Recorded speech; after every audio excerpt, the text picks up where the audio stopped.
नमो रिहंताणं नमो सिद्धाणं नमो आर्याणं नमो वज्जाणं नमो लोये त्रिकालवर्ती सवसाहणम् मंगलम भगवान मंगलम गौतमो गई मंगलम कुंद कुंडाय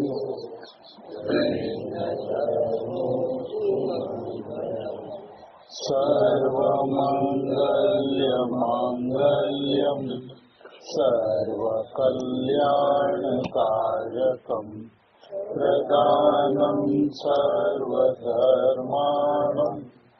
जैनं जयतु शासनम् ओंकार बिंदु संयुक्तम् नित्यं ध्यायन्ति योगिनः कामदं मोक्षदं चैव ओंकाराय नमो नमः नमः समयसाराय स्वानुभूत्या चकासते चित्स्वभावाय भावाय सर्वभावान्तरजीवे अज्ञानतिमिरान्धानां ज्ञानाजन्यशलाकया चक्षुरुन्मीलितं येन तस्मै श्रीगुरुवे नमः आत्माज्ञानं स्वयं ज्ञानं ज्ञानात् करोति किम् परभावस्य परतात्मा मोहोऽयं व्यवहारिणम् मंगलमय मंगलकर वीतरागविघ्ना नमोऽस्ताय जाते वै हरिहंताय महान। ओम नमः सिद्धेभ्य नमः सिद्धेभ्य नमः सिद्धेभ्य।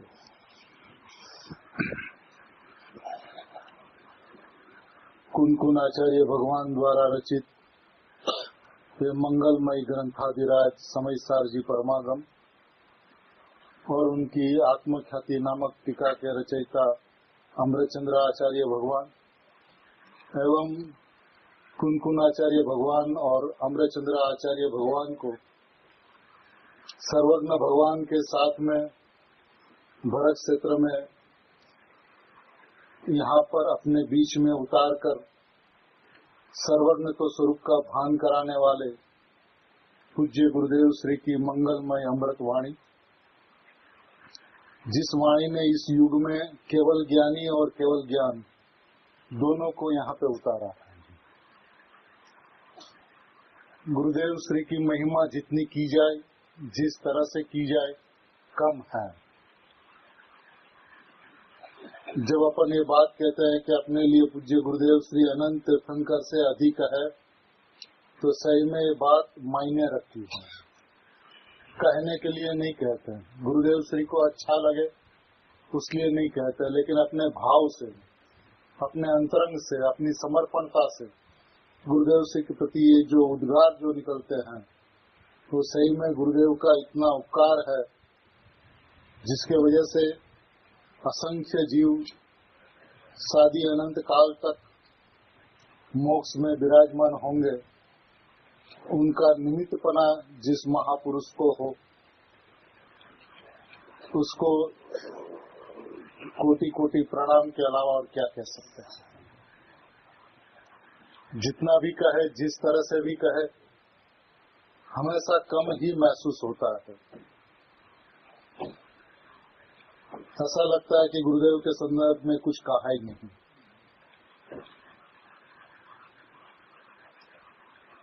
सही माने में ये ज्ञान के अवतार थे।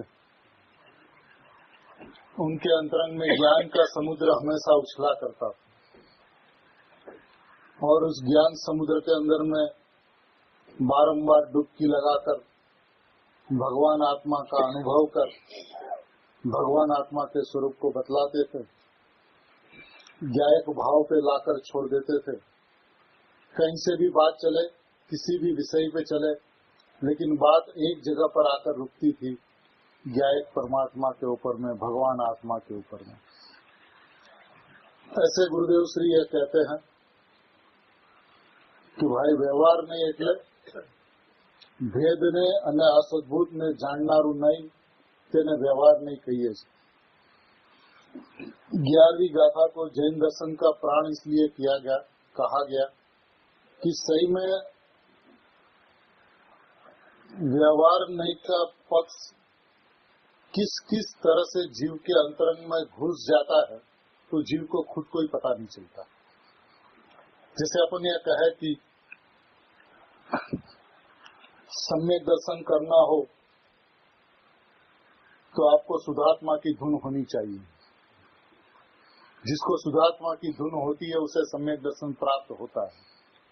ये बात सुनकर के शुद्धात्मा की धुन इसलिए लगावे कि हमें सम्यक दर्शन की प्राप्ति हो तो ये व्यवहार नहीं का पक्ष है। उनके अभिप्राय के अंदर में क्या कि सम्यक दर्शन की प्राप्ति हो, परिणाम की प्राप्ति हो, जिनकी भावना परिणाम की प्राप्ति हो, उसलिए शुद्ध भाव की धुन, शुद्ध भाव की महिमा, शुद्ध भाव की गुण गाता है तो ये व्यवहार नहीं का पक्ष है। माने हमें सही माने में शुद्धात्मा की भावना अंतरंग से किसी भी स्पृहा के बिना, किसी भी इच्छा के बिना, किसी भी वांछा के बिना यदि उनकी धुन लगती है तो ये शुद्ध नहीं है। स्पृहा नहीं होनी चाहिए, सम्यक दर्शन चाहिए ऐसी स्पृहा नहीं होनी चाहिए। आत्मा का अनुभव करना ऐसी भावना नहीं होनी चाहिए। मैं आत्मा हूँ और आत्मा का अनुभव करना है, इस बात का विरोध करता है मैं आत्मा हूँ इस बात का। तो जिसके अंदर में शुद्धात्मा का विरोध हो, ऐसे परिणाम से शुद्धात्मा तक पहुंचा नहीं जा सकता। शुद्धात्मा की जो महिमा आनी चाहिए, दृढ़ता जो होनी चाहिए, विश्वास जो होना चाहिए, वो जागृत नहीं होता। जिसके साथ में परिणाम की भावना हो, फिर वो परिणाम के अंदर में मिथ्यात्व को टालने का भाव हो, या सम्यक्त्व को प्राप्त करने का भाव हो, या परिपूर्णता ने लक्ष्य से शुरुआत हो, माने मोक्ष के लक्ष्य से शुरुआत हो, इस अभिप्राय से भी शुद्धात्मा की ओर देखा जाए तो व्यवहार नहीं का पक्ष है। जीव को सूक्ष्म भूल रह जाती है और सूक्ष्म भूल के अंदर में ऐसा ही कुछ घटित होता है जिसके अंदर में लगता है कि यदि सम्यक दर्शन की हम भावना भाते हैं तो उसमें गलत क्या है। भैया तूने परिणाम की भावना भाई, उसका मतलब यह होता है कि आज जिसको संवर चाहिए, जिसको संवर प्राप्त करना है, उसने आश्रव को प्राप्त किया है। माने गणित जो मैथमेटिक्स है वो बहुत सिंपल है कि आपको संवर को प्राप्त करना है, उसका मतलब आज आपने आश्रव को प्राप्त किया है। आश्रव को प्राप्त माने पाप पुण्य भाव को प्राप्त किया है, उसलिए कि आपने जड़ भाव को प्राप्त किया है। आज आपने जड़ भाव को प्राप्त किया है तो कल चेतन भाव की प्राप्ति हो नहीं सकती। जड़ भाव की भावना में, प्रमत अप्रमत की भावना में चेतन भाव की प्राप्ति हो नहीं सकती।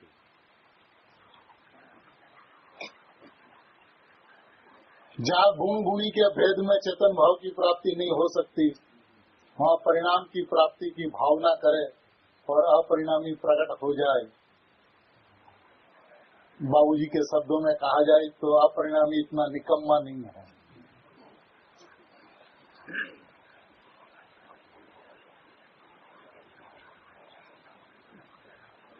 जबकि बात तो यह होनी चाहिए कि मैं ऐसी लोखंडी चट्टान हूँ जिसके पैर को चुम चुम के अनंत केवल ज्ञान की पर्याय निकले, फिर भी एक कण भी मेरा कम न हो, ऐसी अद्भुत अलौकिक अपूर्व परिपूर्ण वस्तु मैं हूँ, ये भाव होना चाहिए। इसके अंदर में परिणाम की कोई अपेक्षा नहीं, परिणाम से निरपेक्ष तत्व, परिणाम से रहित ऐसी अपेक्षा भी नहीं कहा जाता हो, समझाया जाता हो, लेकिन परिणाम से रहित इतनी भी अपेक्षा अपरिणामी ज्ञायक भाव को नहीं है। तब सही माने में इसकी महिमा आएगी। और उस महिमा के अंदर में अपने आप सहज ऑटोमेटिक स्वाभाविक कर्ता कर्म का अनन्यपना होगा। उस कर्ता कर्म का अनन्यपना का नाम सम्यक ज्ञान सम्यक दर्शन है। करना नहीं है, प्रकट नहीं करना है, होता है, और होता है उसके ऊपर भी नजर नहीं है, बस हूँ उसके ऊपर नजर, हूँ उसके ऊपर मैं दृष्टि, हूँ उसके ऊपर मैं प्रीति, हूँ उसके ऊपर मैं रुचि। ठीक है, सोगानी जी साहब का जो 250 नंबर का बोल है, कल काफी लोग कह रहे थे कि थोड़ा इसको एक बार स्पष्ट कर ले तो अच्छा रहेगा, तो आज एक बार अपन देख लेते 250 नंबर के बोल में सोगानी जी साहब क्या कहते हैं।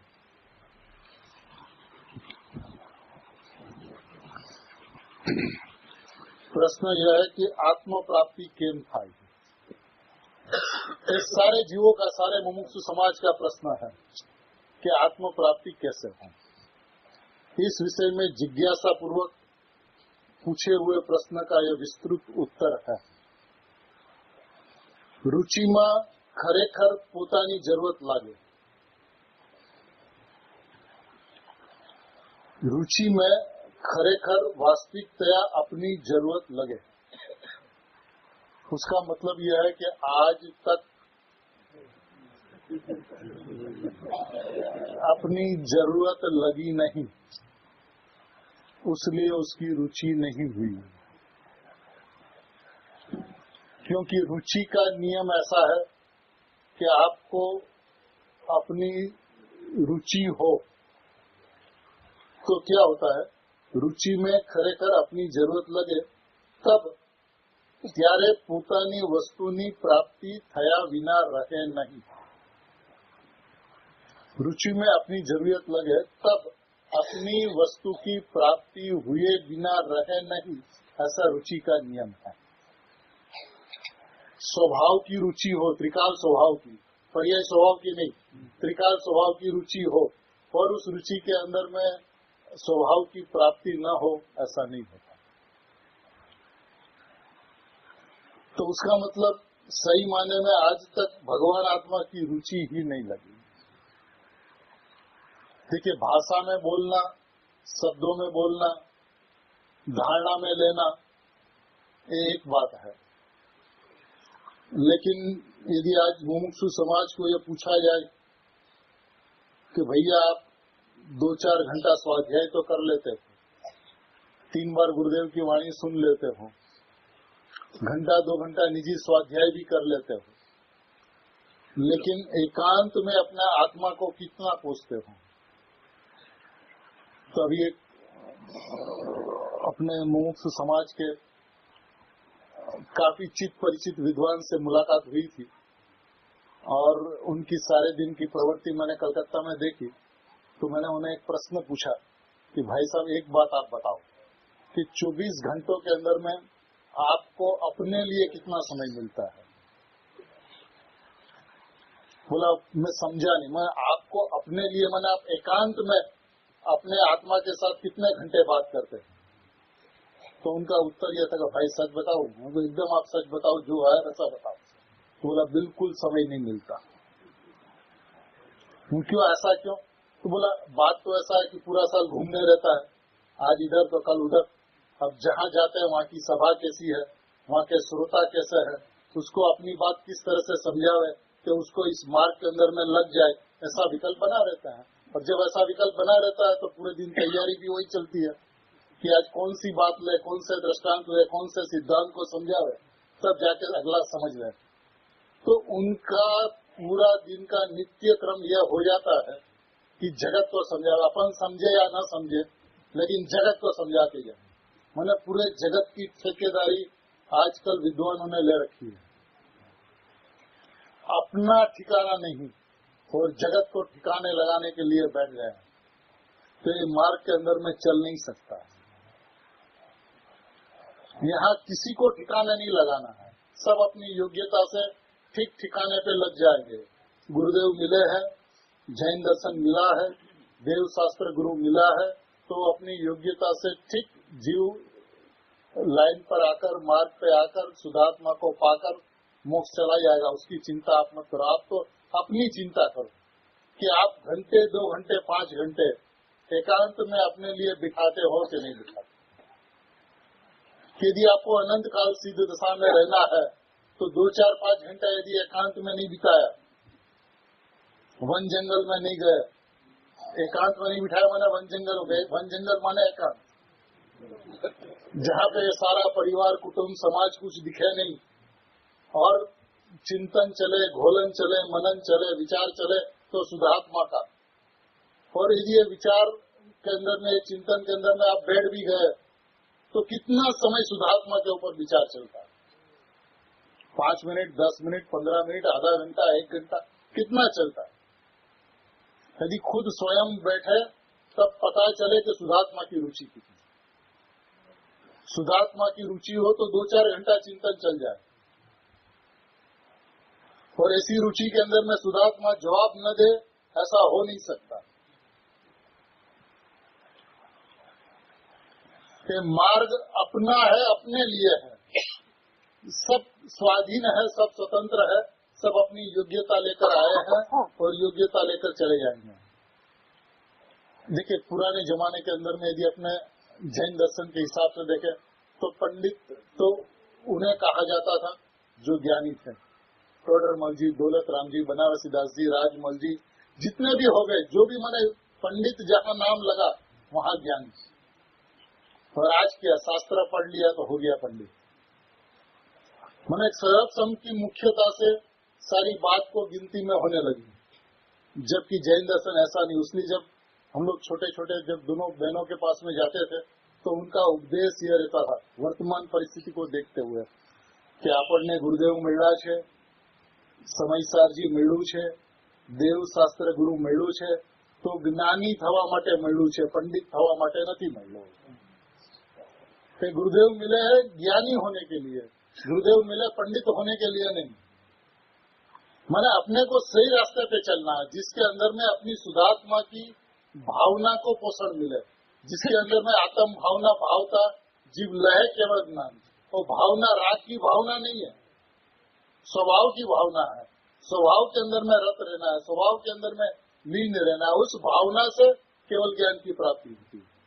तो जब ऐसा मार्ग मिला, ऐसी वस्तु मिली, तो यह कहते हैं सोगानजी साहब के रुचि में खरेखर पोतानी जरूरत लागे ત્યારે પોતાની વસ્તુની પ્રાપ્તિ થયા વિના રહે नहीं। है गारंटी है, कोल करार है ज्ञानियों को, यदि अपनी जरूरत लगे और अपने जवाब न दे अपना आत्मा, ऐसा कभी होता नहीं। तो सबसे पहले तो अपनी रुचि हो।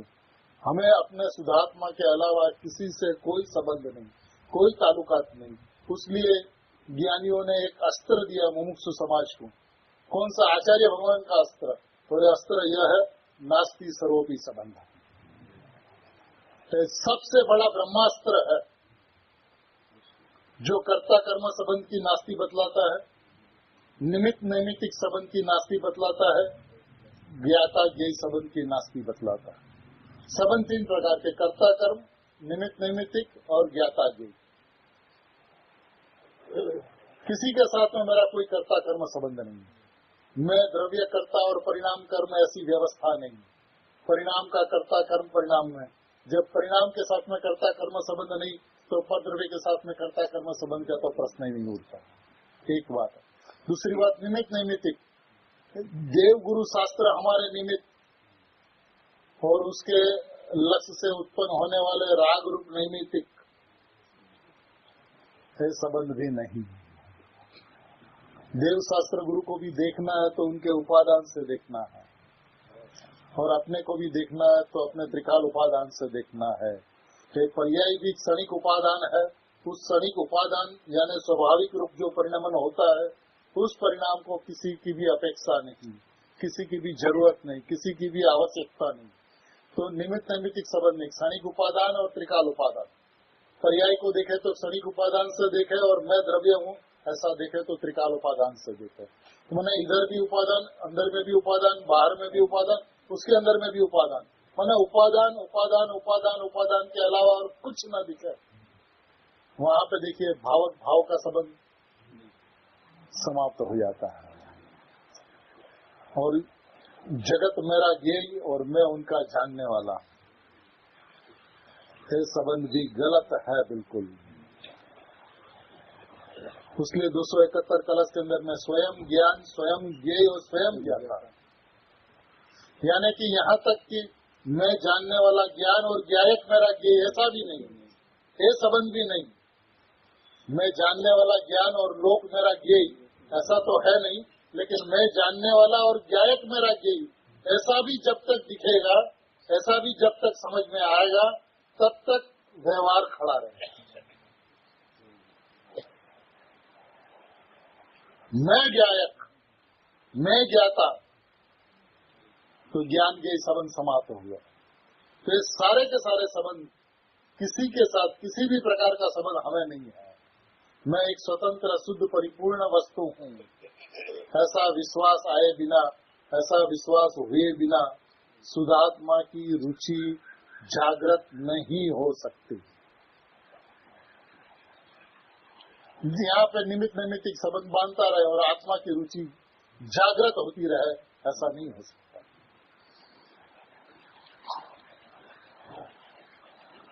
મને રુચિ अपनी तब खरेखर પોતાની જરૂરત લાગે, ખરેખર વાસ્તવિકપણે આપની જરૂરત લગે, ત્યારે પોતાની વસ્તુની પ્રાપ્તિ થયા વિના રહે નહીં। 24 કલાક, कितनो घंटो 24 કલાક ચિંતનમાં વગર ચિંતનમાં એક આજ સ્વરૂપનું ઘોલન ચાલતું રહે। चिंतन और बेचिंतन दोनों ही अवस्था में 24 घंटा इस वस्तु का घोलन चलता रहे। चिंतन और बेचिंतन, चिंतन में तो शुद्धात्मा चले, लेकिन बेचिंतन में शुद्धात्मा चले। माने जब उपयोग बाहर रुका हो, ऐसी अवस्था के अंदर में भी शुद्धात्मा चले अंदर में। हाँ, हर परिस्थिति के अंदर में, हर परिणाम के अंदर में एक शुद्धात्मा चलता रहे, एक शुद्धात्मा घुटाता रहे, एक शुद्धात्मा का घोलन चलता रहे। चिंतन और बेचिंतन 24 घंटा एक यही स्वरूप घोलन चलता रहे। जे विषयनी रुचि होय, जे विषयनी रुचि होय छे ते विषय सैकड़ों बाह्य कार्य करवा छतां पण चालू ज रहे छे। जिस विषय की रुचि हो वहाँ उस विषय में सैकड़ों बाह्य कार्य करते हुए भी तो विषय की रुचि चालू ही रहती है। ये अपना अनुभव है, किसी को बताने की जरूरत नहीं। जिस विषय की रुचि हो 24 घंटा किसी भी परिस्थिति में, किसी भी संयोग में, किसी भी वातावरण के अंदर में बस वो चलते रहता है। बाहर नो उपयोग ऊपर ऊपर चाले छे, बाहर का उपयोग ऊपर ऊपर चलता है, उसमें वो डूबता नहीं, उसमें वो रुकता नहीं, ऊपर ऊपर चलता है। और अंदर अंदर में मैं भगवान, मैं भगवान, मैं भगवान, ऐसा भेद ज्ञान चलता रहे। तेमा जागृति होती नहीं, बाहर के विषय में जागृति नहीं होती। जे विषय की रुचि होय छे तेमा ज जागृति रहे छे। जिस विषय की रुचि होती है उसी में जागृति रहती है। सैकड़ों कार्य करता रहवा छतां पण ते बधानी गुणता ज रह्या करे छे अने रुचिनो विषय ज मुख्य रहे छे। सैकड़ों कार्य करते हुए भी रुचि का विषय वो मुख्य रहता है। और जीव को ऐसा नहीं होता। ऐसा जब तक नहीं होता तब तक आत्मा के समीप नहीं जा सकता। जब तक आत्मा के समीप न जाए तब तक अनुमान ज्ञान में नहीं आता। अनुमान ज्ञान में जब तक नहीं आता अनुभव ज्ञान में नहीं आता। 24 घंटा चिंतन बेचिंतन के अंदर में एक शुद्धात्मा चलना चाहिए। और इसके आगे कहते हैं विकल्पात्मक विचार में पण। कौन सा विचार? विकल्पात्मक विचार में पण शरीर आकार चैतन्य मूर्ति ने टाकी दियो। शरीर आकर चैतन्य मूर्ति है, बस उसको आप टंकोत्तीर्ण कर दो। कहाँ पर? विकल्पात्मक विचार में भी। ऐसे तो चैतन्य को टंकोत्तीर्ण करो ही करो, लेकिन विकल्पात्मक अवस्था में भी चैतन्य मूर्ति को आप टंकोत्कीर्ण कर दो। हूँ तो आज छू, कैसे करे टंकोत्कीर्ण? मैं तो यही हूँ। एक उपाय, मैं तो यही हूँ। सुख दुख की जो कोई भी पर्याय हो उसकी उपेक्षा रखो। सुख दुख की जो कोई भी पर्याय हो उसकी उपेक्षा रखो। हूँ तो आज छू, विचार चाले तेनी पण गौणता राखो। मैं तो यही हूँ ऐसा विचार चले, उस विचार की भी गौणता रखो। उस विचार को आगे नहीं करना कि हमें तो 24 घंटा सुधात्मा का चिंतन चलता है। इस विचार को मुख्यता नहीं देना, स्वभाव को मुख्यता देना, विचार को गौण रखना। कौन सा विचार? मैं यही हूँ ऐसे विचार को गौण करना। सुख दुख के जो कोई भी पर्याय हो उसकी उपेक्षा रखो। पर्याय कैसे भी हो उस पर्याय की उपेक्षा रखो, पर्याय को आगे मत करना। हूँ तो एवो ने एवो चैतन्य मूर्ति छू, मैं तो ऐसा का ऐसा, ज्यों का त्यों चैतन्य मूर्ति हूँ।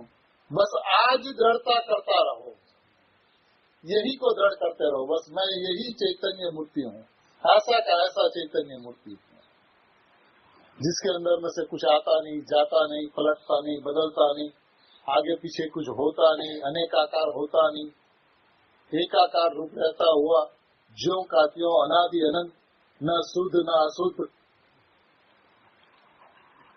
जैसा का तैसा मैं हूँ। बस मैं न शुद्ध हूँ न अशुद्ध हूँ।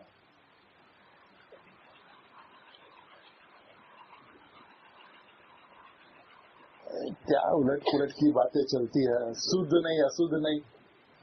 अरे भैया, शुद्धता और अशुद्धता पर्याय अपेक्षित धर्म है। मैं तो जैसा हूँ वैसा हूँ, है ना। सुभान जी के साथ में प्रसंग घटा था, सुना होगा शायद काफी ने। क्या प्रसंग घटा कि विद्वानों के बीच में उनकी तत्व चर्चा चलती थी।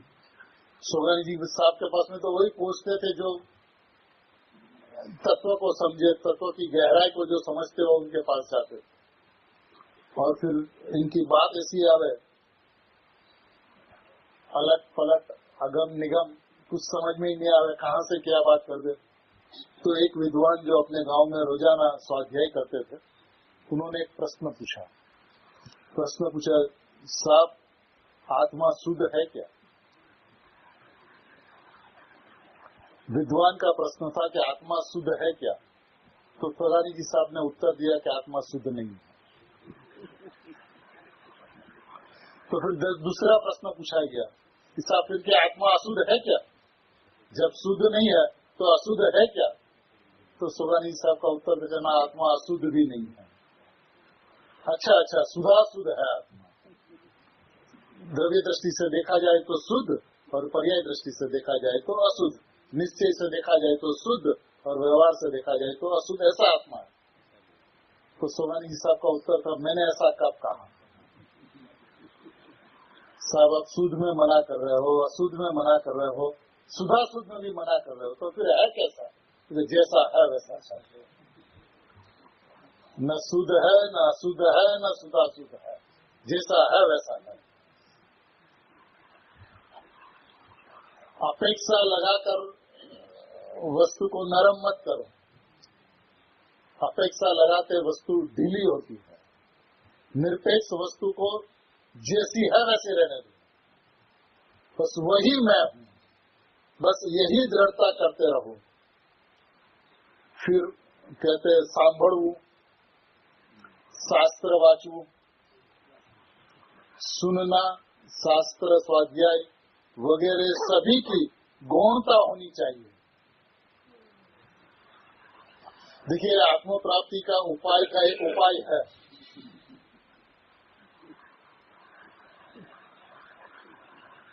क्योंकि प्रश्न तो आत्म प्राप्ति कैसे हो। अब जब यदि वो अपने स्वभाव में लगा नहीं रहे और इसी प्रवृत्ति के अंदर में उलझता रहे, आज इधर सुना, कल उधर सुना, परसों उधर सुना, उलझता रहे, मैंने अपना मकसद, अपना लक्ष्य, अपना ध्येय यदि निश्चित न करें और बस हमें इस रास्ते पे जाना है, तो इसके अलावा और हमें कुछ नहीं सुनना। सुनना तो इतना ही सुनना, इसके आगे कुछ नहीं सुनना। व्यवहार की बात, विस्तार की बात, प्रमाण की बात, इसमें से तो सब जगह छोड़कर हम यहाँ पर आए हैं। तो अभी हमारी दृष्टि एकदम वो घोड़े के दावड़े की तरह सीधी होनी चाहिए, तो सीधा रास्ता के अलावा कुछ दिखे ही नहीं, एक सुधार्थ होने के अलावा कुछ दिखे ही नहीं। ऐसी स्पष्ट दृष्टि हो जानी चाहिए, न आगे देखना न पीछे देखना, न दाहिना देखा न बाइना देखा, सीधा देखना। ऐसी दृष्टि हो तो कहता है कि सांभळવું, शास्त्र वाचू वगैरह बधानी गुणता थवी જોઈએ। एकांतनो વધુ अभ्यास રહેવો જોઈએ। एकांत का ज्यादा अभ्यास रहना चाहिए।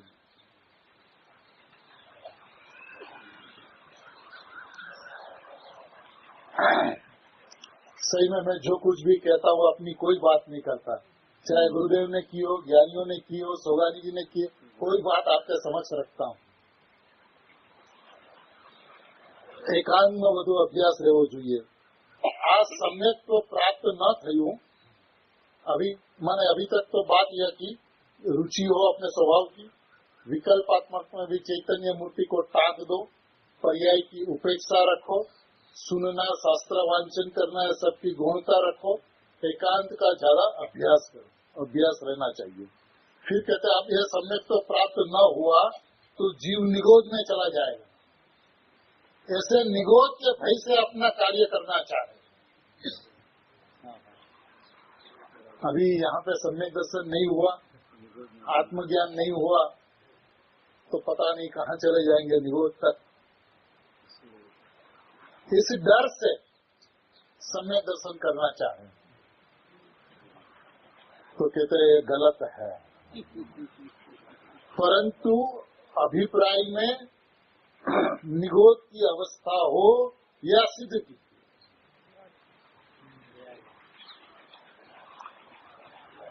अभिप्राय में निगोद की अवस्था हो अथवा सिद्ध की, मेरे में कोई बगाड़ सुधार नहीं होता। निगोद में मेरे में कोई बिगाड़ नहीं होता और सिद्ध में मेरे में कोई सुधार नहीं होता। मैं तो एक रूप रहने वाली वस्तु हूँ, अचलित वस्तु हूँ, अवस्था से रहित वस्तु हूँ।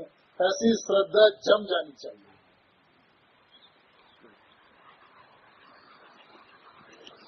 पर्याय गम्मे तेरी हो, तेरी उपेक्षा ज रहनी चाहिए। पर्याय कैसी भी हो, उसकी उपेक्षा ही रहनी चाहिए।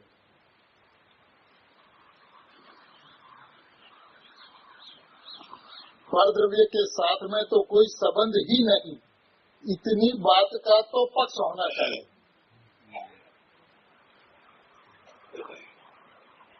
जगत निश्चय की बात से डरता है, निश्चयाभास हो जाएगा तो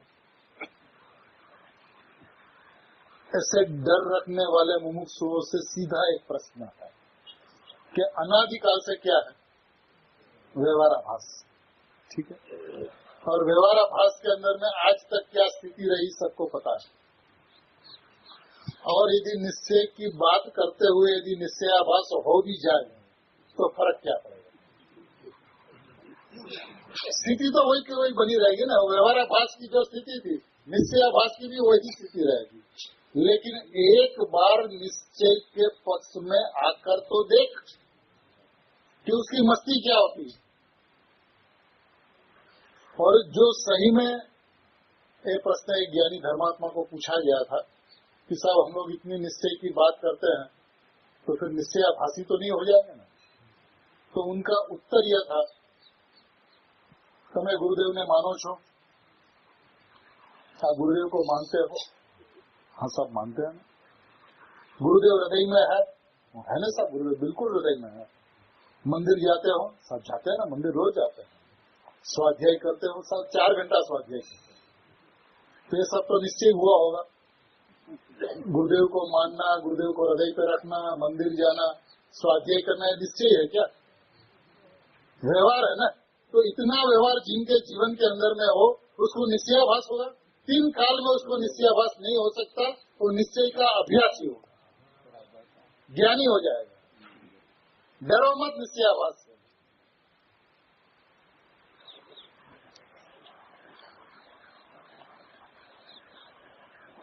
પરદ્રવ્યની સાથે તો કોઈ સંબંધ જ નથી, એટલો આ વાતનો તો પક્ષ હોવો જોઈએ. પછી વસ્તુ અને परिणाम એ બે વચ્ચેના વિચારમાં જ બધો સમય લગાવી देवो. परद्रव्य के साथ में कोई संबंध ही नहीं, इतना तो इस बात का पक्ष होना चाहिए. फिर वस्तु और परिणाम माने वस्तु माने त्रिकाली ध्रुव और परिणाम माने उत्पाद व्यय, इस दो बीच के विचार में सारा समय लगा देना. 2400 घंटा बस यही चलना चाहिए. प्रवृत्ति भाव को ग्रहण करके यही एक की मुख्यता होनी चाहिए. यही प्रयास निरंतर चलना चाहिए. ज्ञानियों का उपदेश है, मार्गदर्शन है आत्म प्राप्ति के उपाय के लिए. और ईमानदारी से कहा जाए तो इसके अंदर में कोई परिश्रम नहीं, क्योंकि ये सहज चलने वाली व्यवस्था है. जहाँ स्वभाव की प्रीति हुई, स्वभाव की रुचि हुई, तो ये अंतरंग परिणमन सहज चलता है स्वभाव की ओर, उसको चलाना नहीं पड़ता. जैसे अपन ऑफिस से निकले और घर चलना हो तो पांव को कितना आदेश दिया जाता है, भैया तो दाया पांव दाहिनी दिशा पे रख, फिर एक कदम आगे बढ़ा, फिर एक कदम आगे बढ़ा, 100 कदम लेने के बाद में फिर बाईं दिशा पे चल. ऐसा कुछ कहना पड़ता है क्या? सहज घर की दिशा पे कदम चलने लगते हैं और सहज चलते हैं, उसमें कोई परिश्रम नहीं होता. स्वभाव की रुचि हो, स्वभाव की महिमा हो, स्वभाव का अहोभाव हो, तो परिणाम सहज ही स्वभाव की ओर झुकते चलते हैं. तो अन्य जगह जा ही नहीं सकते, क्योंकि द्रव्य की जो पर्याय है ना, द्रव्य की पर्याय, द्रव्य की पर्याय तो पर्याय की व्यवस्था ऐसी है तो इतना ही दूर जाती है जहाँ से द्रव्य दिखता है, उससे ज्यादा दूर पर्याय जा नहीं सकती. उदाहरण के तौर पे एक छोटा बच्चा हो और खेलता है, लेकिन उतना दूर जाकर ही खेलता है जहाँ से माँ दिखती है. और यदि 1 सेकंड के लिए माँ उसकी दृष्टि से ओझल हो जाए तो बच्चा खेलना छोड़कर माँ माँ माँ माँ करके चला आता है. ऐसे पर्याय के लिए द्रव्य उनकी माँ है, वो इतनी ही दूर जाती है जहाँ से उसे द्रव्य दिखता है, उससे ज्यादा दूर पर्याय जा नहीं सकती. तो चिंता नहीं करो पर्याय का क्या होगा, पर्याय का मोक्ष ही होगा और कुछ नहीं होगा.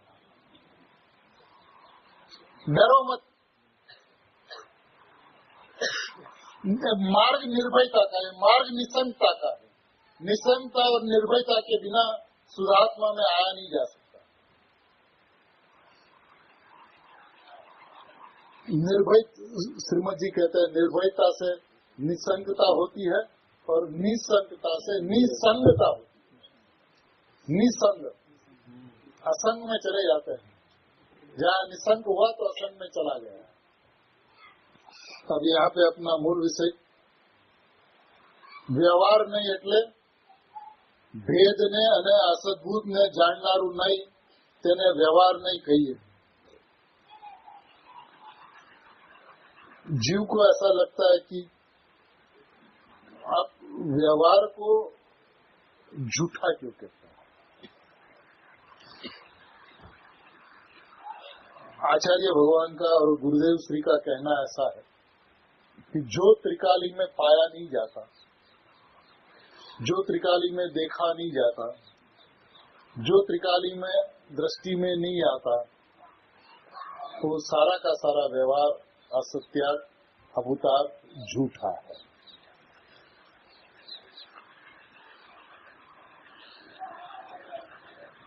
जीव को हिचकिचाहट होती है कि आप पर्याय को असत्यात कहो, अभूतात कहो, भैया आप द्रव्य के अंदर में एक बार जाकर देखो, फिर आपको जितना प्रश्न करना उतना प्रश्न करना, हम जवाब दें। लेकिन एक बार द्रव्य में जाकर देखो तो सही कि आचार्य भगवान जो कहते हैं, गुरुदेव जो कहते हैं, इसके अंदर में दम है कि खाली कहानी है। आप अंदर में एक बार निगाह करो, देखो कि स्वभाव के अंदर में, त्रिकाल स्वभाव के अंदर में क्या क्या पाया जाता है।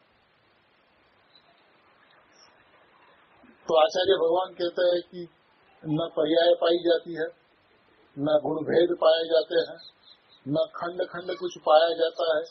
एक अखंड अभेद एकाकार ज्ञायक भाव मात्र देखा जाता है, पाया जाता है, अनुभव किया जाता है। तो बस जो उसमें नहीं है वो सारा का सारा व्यवहार है। और उस व्यवहार को आप असत्यार्थ कहो, अभूतार्थ कहो, झूठा कहो, क्योंकि वस्तु के अंदर में अविद्यमान है। वस्तु के अंदर में अविद्यमान है, उसलिए झूठ। त्रिकाली की अपेक्षा से झूठा, उसकी अपेक्षा से सच्चा। पर्याय की अपेक्षा से देखा जाए तो सच्चा, व्यवहार की अपेक्षा से देखा जाए तो राग है सच्चा, लेकिन राग आत्मा में नहीं है, उस अपेक्षा से झूठ। जो चीज मेरे में नहीं है उसका मेरे में त्रिकाल अभाव है। अब त्रिकाल अभाव है तो मेरे लिए नहीं, मैंने इसका पीठ थपथपाना नहीं। व्यवहार रूप से है तो सही ना, ऐसा उसकी पीठ मत थपथपाना। मेरे में नहीं है तो नहीं है, उसका अभाव देखो, सद्भाव मत देखो। जब तक उसका सद्भाव दिखेगा तब तक दृष्टि वहां से वापस नहीं। तो गुरुदेव के पास में प्रश्न आया करते थे, पर्याय तो छे ने साहेब, अनुभव तो पर्याय में થાય છે ને, कि पर्याय द्रव्यની दृष्टि करे છે ને, હું परमात्मा છું એવી घोषणा तो पर्याय करे છે ने। अरे भैया, संसार पर्याय में है तो मोक्ष पर्याय में ही होगा, और कहीं होना ही नहीं। लेकिन तू उसकी बात क्यों करता है? पर्याय जो कुछ भी घोषणा करती है वो त्रिकाली को देखकर करती है। त्रिकाली में अपना अहम स्थापित करके करती है। तो त्रिकाली यदि अपने आप को परमात्मा घोषित करती है तो करे ना, हमें आपत्ति कहाँ? हमें कोई उससे इनकार नहीं है कि आप ऐसा नहीं कह सकते। आपको जो कहना वो कहने की छूट है, क्योंकि आप स्वाधीन सत्ता हो। दृष्टि के विषय के अंदर में पर्याय को सत्ता कहा गया, क्योंकि जब तक आप उसको सत्ता नहीं कहोगे, सत्य मानोगे, तब तक आपको वस्तु का वो अंश दिखेगा। जब तक वस्तु का अंश दिखेगा तब तक वस्तु का एक भाग दिखेगा। जब तक वस्तु का भाग दिखेगा तब तक द्रव्य पर्याय दिखेगी। जब तक द्रव्य पर्याय दिखेगी तब तक प्रमाण का लोभ रहेगा। तो प्रमाण का लोभ रहने से, अध्यात्म नहीं निकलने से, निश्चय नहीं निकलने से, शुद्धने का विषय नहीं निकलने से, मैं अपरिणामी ज्ञायक तत्व हूँ, ऐसी रुचि उत्पन्न नहीं होगी। देखिए, इस मार्ग में आपको प्रैक्टिकल होना होगा। थियोरिटिकल अपने बहुत कुछ सजाया धजाया बैठाया, लेकिन इसकी कीमत जीरो। जीरो इसलिए है कि जब प्रयोग में जीव बैठता है, अनुभव में नहीं, प्रयोग में बैठता है, तो प्रयोग में धारणा काम में नहीं आती। अब जो धारणा प्रयोग में काम में नहीं आवे, उसको अनुभव ज्ञान से तो क्या लेना देना।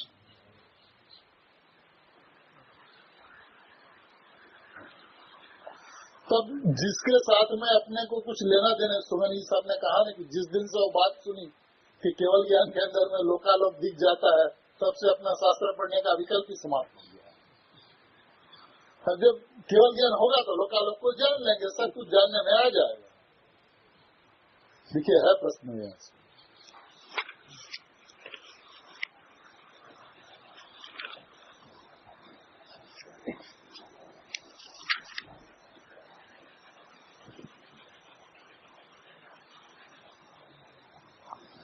एक 645 नंबर का बोल है प्रश्न, અત્યારે તમે કયા શાસ્ત્રનું વાંચન કરો છો? શાસ્ત્ર વાંચનની ખાસ ટેવ રહી નથી, શાસ્ત્ર વાંચનની ખાસ આદત નહીં રહી અને મારે સંયોગક્ષમ પણ વધારવો નથી, हमें संयोगक्षम नहीं बढ़ाना। किसी ने प्रश्न पूछा, शाम के टाइम का प्रस्ताव था, आप हमारे साथ गुरुदेव श्री की पास चलेंगे क्या? अभी आप शाम का टाइम है तत्व चर्चा का, आप चलेंगे क्या गुरुदेव के पास में? तो उत्तर, आप जाओ। मैं तो गुरुदेव ने यहाँ पे बिठा दिया और फिर ध्यान में बैठ गया।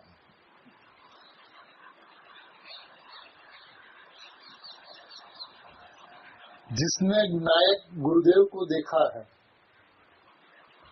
उससे गुरुदेव समीप ही बसते हैं, गुरुदेव दूर नहीं होते हैं। जिसने अपने गायक गुरुदेव को पहचाना यह इस गुरुदेव को पहचान पाएगा। गायक गुरुदेव को पहचाने बिना गुरुदेव की पहचान नहीं हो सकती।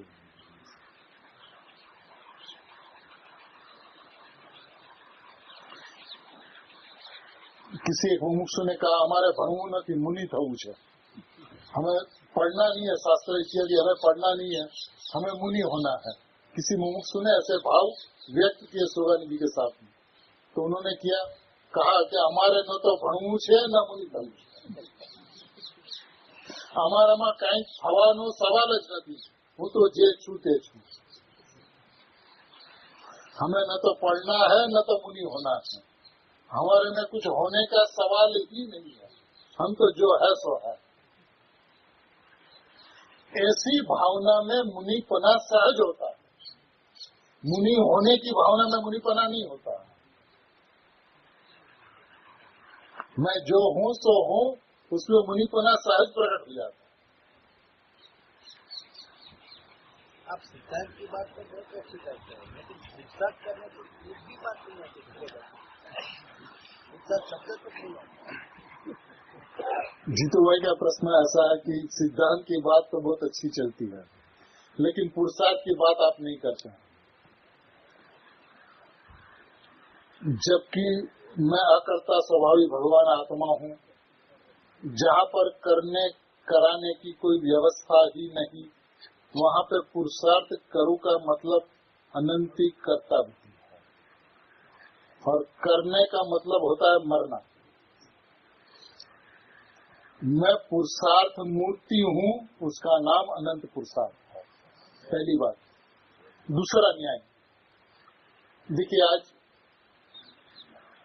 शैलेश भाई है ना, अभी शैलेश भाई अपने आप को शैलेश भाई सिद्ध करने के लिए क्या करे, तो पहले एक तो पूरा वर्ल्ड का जितने भी पॉपुलेशन है 700 करोड़, तो उस 700 करोड़ की यादी अपने पास मंगावे, फिर एक एक कंट्री को जाना शुरू करे कि सबसे पहले जाए अमेरिका, अमेरिका में व्हाइट हाउस में जाए और जाकर कहे कि जो बैरक ओबामा है ना वो मैं नहीं हूँ, फिर क्लिंटन को पकड़ के कहे जो बिल क्लिंटन है ना वो मैं नहीं हूँ, फिर बिल गेट्स को पकड़ के कहे बिल गेट्स जो है ना वो मैं, ऐसे एक एक व्यक्ति को पकड़े, ये मैं नहीं हूँ, ये मैं नहीं हूँ, ये मैं नहीं हूँ। ऐसे करते करते सारे वर्ल्ड के जितने देश है वो सब में घूम घूम के एक एक व्यक्ति को पकड़ के ये मैं नहीं हूँ, ये मैं नहीं हूँ, ये मैं नहीं हूँ, इसको अपन अनंत पुरुषार्थ कहेंगे ना। कितनी मेहनत की, कुछ बाकी नहीं रखा उन्होंने। और यदि वो ये जहाँ बैठे हैं वहीं पर बैठकर ये कह दे कि मैं शैलेश हूँ, तो ये अनंता पुरुषार्थ है। मैं पूरा जगत में घूम घूम के मैं नहीं हूँ, ये मैं नहीं हूँ, ये मैं नहीं हूँ, ये मैं नहीं हूँ, ऐसा निर्णय करे सो पुरुषार्थ। जो है जैसा है वैसा स्वयं को स्वीकार करे, इसका नाम अनंता पुरुषार्थ। जैसा नहीं है वैसा जिन्हें अनंत की नास्ती में एक की अस्थि नहीं समाती, लेकिन एक की अस्थि में अनंत की नास्ती समाती है, इसी का नाम अनंत पुरुषार्थ है। मैं त्रिकाली गायक परमात्मा हूँ ऐसा विश्वास हो, इसका नाम अनंत पुरुषार्थ है। क्योंकि अपनी एक की अस्थि में अनंत की त्रिकाल नास्ती है। और इस अस्थि की मस्ती में रह जाए, उसका नाम सम्यक ज्ञान है। विधान बहुत सरल है, लेकिन जहाँ से कहा गया, जहाँ से बतलाया गया, वहाँ से यदि उसको देखा जाए तो कार्य सरल है। करना मेरे में है ही नहीं, तो मैं क्या करूं? गुरुदेव श्री को प्रश्न पूछा जाता था कि साहब, पुरुषार्थ की परिभाषा क्या? तो गुरुदेव श्री का उत्तर यह रहता था, कुछ नहीं करना उसका नाम पुरुषार्थ है।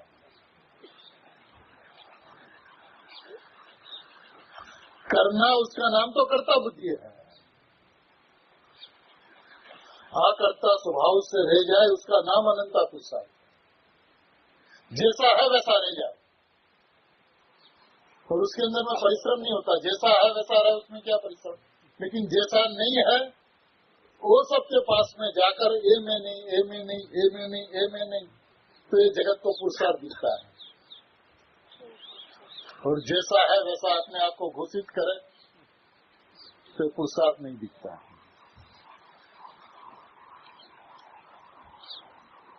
मार्ग की व्यवस्था नहीं समझकर कठिनता हमने पैदा की है, और इस कठिनता को पैदा करके हमने ऐसा माना है कि वस्तु की प्राप्ति बहुत कठिन है। लेकिन वस्तु की प्राप्ति अनादिकाल में कभी भी कठिन रही ही नहीं।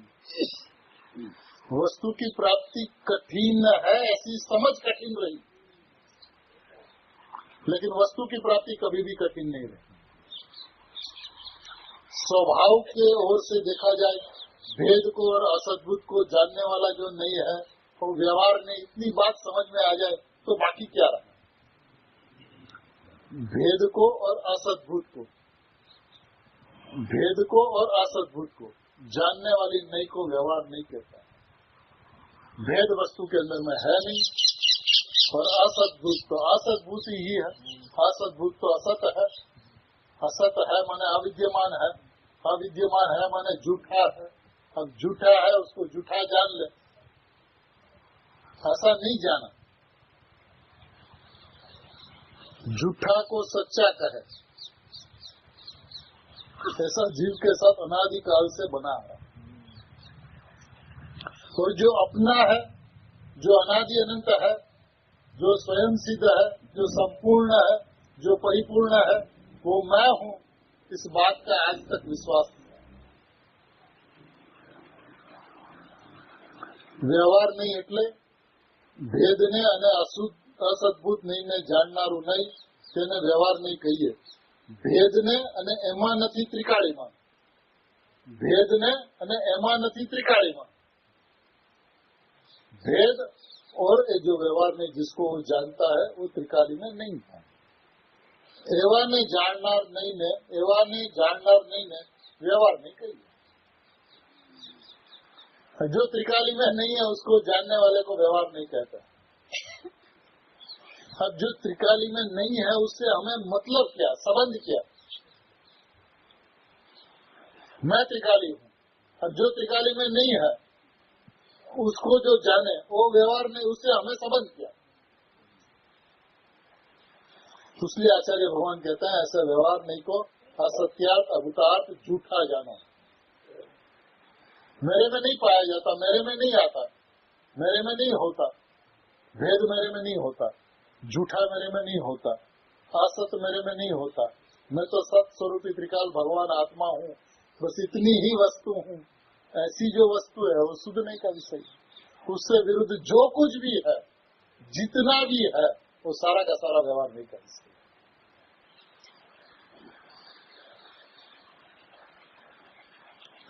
जहाँ केवल ज्ञान और व्यवहार नहीं का विषय हो,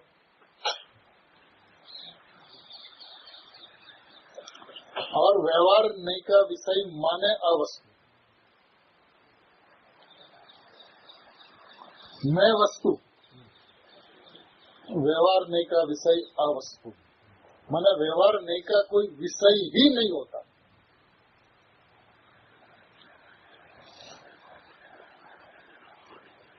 व्यवहार नहीं का विषय अवस्तु, मैं वस्तु तो व्यवहार नहीं का विषय अवस्तु। जब तक व्यवहार नहीं का विषय अवस्तु नहीं लगे तब तक उसका प्रेम नहीं मिटे। और अवस्तु लग जाए एक बात कि भेद अवस्तु, भिन्न अवस्तु, अपनी पर्याय जानने में आती अवस्तु, ज्ञान के आत्मा अवस्तु, राग को जाने से अवस्तु, बुद्धिपूर्वक राग को जाने से अवस्तु, अबुद्धिपूर्वक राग को जाने से अवस्तु, पर्यायी अवस्तु, गुणभेद अवस्तु।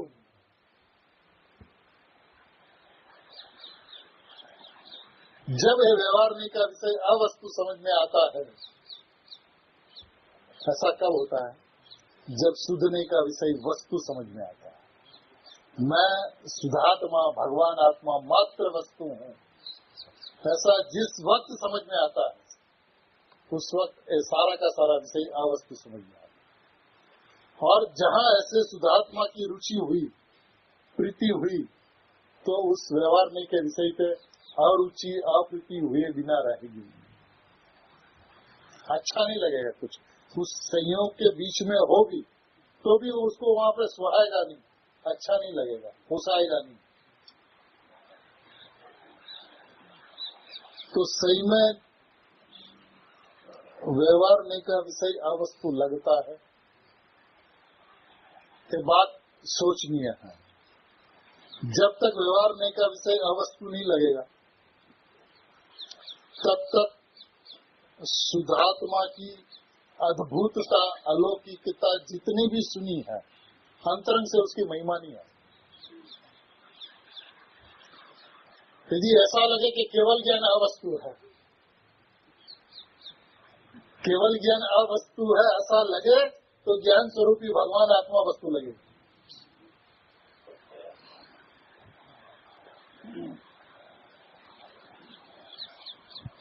केवल ज्ञान अवस्तु है, कैसे हो सकता है भैया? केवल ज्ञान अवस्तु, अवस्तु और अवस्तु,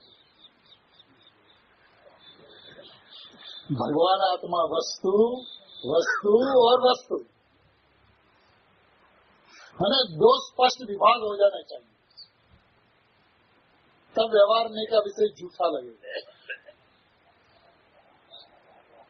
देखिए, अपने पास में आत्मातीपना है ना, तो ये अवस्तु माने वेदांतिक होने की बात नहीं है। ये चर्चा अपने को लागू नहीं पड़ती, अपन इसका विचार भी न करें। जिनवाणी के अंदर में ये बात कही भी गई है, तो सेफ्टी के तौर तरीके पे ये बात कही गई है कि ऐसा एकांत नहीं मान लेना जिससे वेदांति हो जाए। अपने पास में वो प्रश्न ही नहीं। द्रव्य पर्यायी स्वरूप वस्तु है, सामान्य विशेषात्मक वस्तु है, उत्पाद व ध्रुव युक्तम सत है, वहाँ से जिसकी शुरुआत हुई है, वहाँ से जिनका फाउंडेशन व्यवस्थित है, वो तो अब पदार्थ की सिद्धि को छोड़कर प्रयोजन की सिद्धि के विषय पे आया है। और प्रयोजन की सिद्धि में व्यवहार में अवस्तु, अवस्तु और अवस्तु लगना ही चाहिए, और निर्भयता से, निसंगता से।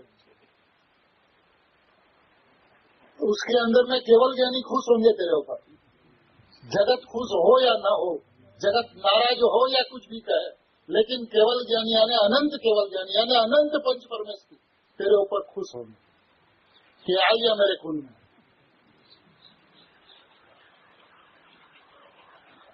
पंच परमेश्वरी के कुल का है, और मोह राजा वहाँ पे खड़ा नहीं रह सकता, तो दूसरा घर ढूंढ लेता है, चल बसता है यहाँ से। त्रिकाली ज्ञायक परमात्मा वस्तु और केवल ज्ञान अवस्तु, इस बात के ऊपर सब कोई विचार करें। कल फिर इसी विषय से अपन आगे चलेंगे गुरुदेव श्री के माध्यम से। गुरुदेव श्री ने इतनी चर्चा की इस विषय पर। आज यदि अपन गुरुदेव का हृदय को समझ पाते हैं, तो जो गुरुदेव का उपकार अपने ऊपर है, ये उपकार का बदला हमने चुकाया ऐसा कहा जाएगा। कब कहा जाएगा? गुरुदेव की गुणगाथा गाए उसमें नहीं, अपने गायक गुरुदेव को पहचाने तो गुरुदेव का उपकार अपने ऊपर में सच्चा है, इस बात की सिद्धि और साबिती होती है। और उसके अंदर में गुरुदेव खुश होंगे कि मैंने जिस भगवान आत्मा को बताया तो उस भगवान आत्मा के पास में जाकर तू आया है तो चला आ मेरे पास, मैं तेरा इंतजार करता हूँ। गुरुदेव सबके लिए इंतजार करते हैं कि आवे तो फिर सबको लेकर चले सिमंदर परमात्मा के पास में। गुरुदेव के साथ सबके सिमंदर परमात्मा के पास चले और सही में अपना त्रिकाल सिमंदर यहाँ पे विराजमान है, वो मैं हूँ, वो वस्तु है, ऐसा विश्वास निसंगता से, निर्भयता से, निडरता से, निश्चयाभास के डर बिना, प्रमाण के लोभ बिना, जैसी वस्तु है वैसी मैं हूँ और हूँ, ऐसा त्रिकाल स्वभाव का अखंड विश्वास करे, अभेद विश्वास करे, इसी भावना के साथ में अपनी